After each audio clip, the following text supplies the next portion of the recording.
तर मार्केट सुरू होता सेन्सेक्स 1,500 पॉईंटने कोसळून परत रिकव्हर करून सेन्सेक्स 700 पॉईंटने क्लोज झाला. ऑइल 100 बॅरेल पार गेला. एअरलाईन प्रॉफिट 77% क्रॅश झाला. पण दुसरीकडे काही कंपन्या ₹110 पर्यंत डिव्हिडंड देत आहे. आज आपण कंप्लीट ब्रेकडाऊन पाहणार आहोत. तर नमस्कार मित्रांनो, बाजार तडकामध्ये आपलं स्वागत आहे. त्या अगोदर चॅनलला सबस्क्राईब केलं नसेल तर चॅनलला सबस्क्राईब करा, जेणेकरून लेटेस्ट अपडेट तुमच्यापर्यंत पोहोचतील. आजचा मार्केट अपडेट खूप क्रुशियल आहे, कारण global tension, oil prices, inflation आणि Q4 रिझल्ट सगळं एकत्र इम्पॅक्ट करत आहे.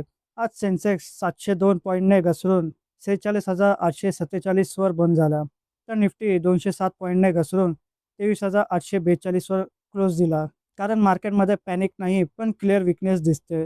कारण US आणि इराणमधील सीजफायर टॉक्स फेल झाले आणि टेन्शन वाढण्याची भीती निर्माण झाली. यामुळे ग्लोबल इन्व्हेस्टर क्युशियस झाले आणि सेलिंग प्रेशर वाढला. त्याचबरोबर ब्रेंट क्रूड $102 बिलियन डॉलरच्या वर गेला आणि हे इंडियासाठी मोठे निगेटिव्ह आहे. ऑइल महाग झाले म्हणजे इन्फ्लेशन वाढणार आणि कंपनीचा कॉस्ट वाढणार. तसेच आज इंडियाचा इन्फ्लेशन डाटा जाहीर झाला असून मार्च 2026 इन्फ्लेशन 3.4% वर पोहोचला, जो मागच्या महिन्यापेक्षा जास्त आहे. तर फूड आणि फ्युएल प्राइसेस वाढल्यामुळे इन्फ्लेशनवर प्रेशर आला आहे, पण अजूनही RBIच्या टार्गेट खाली आहे, जे एक पॉझिटिव्ह साईन आहे. त्याचबरोबर आज एक एअरलाईन सेक्टरमध्ये मोठा दबाव दिसला. त्या इंडिगोची पॅरेंट कंपनी इंटर ग्लोबल एव्हिएशनचा प्रॉफिट 77% घसरला. त्याच्या मागचं कारण म्हणजे फ्युल कॉस्ट वाढला आणि वाईनफॉल टॅक्स ₹42 लिटर पर्यंत गेला. कंपनीने फेअर वाढवले, पण डिमांड कमी होण्याचा धोका आहे. त्याचबरोबर अदानी एंटरप्राइजेससाठी एक पॉझिटिव्ह बातमी समोर आली आहे, ती म्हणजे जयप्रकाश असोसिएट्स डीलवर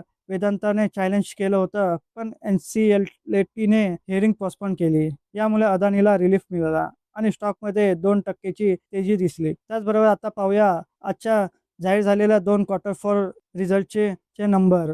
त्या अगोदर ICICI प्रुडेन्शियल AMCचा Q4 रिझल्टचा नंबर पाहूया. तर कंपनीचा प्रॉफिट 763 करोडवर गेला आहे, म्हणजे 10% ग्रोथ दिसत आहे. कंपनीने ₹12.4 पर शेअर डिव्हिडंड जाहीर केला आहे. याचा अर्थ कंपनी फायनान्शियल स्टेबल आहे. आता दुसरा Q4 रिझल्ट म्हणजे स्वराज इंजिनियर कडे वळूया. तर कंपनीचा प्रॉफिट 21% ने वाढला आहे आणि रेव्हेन्यू पण स्ट्रॉंग ग्रोथ दाखवत आहे.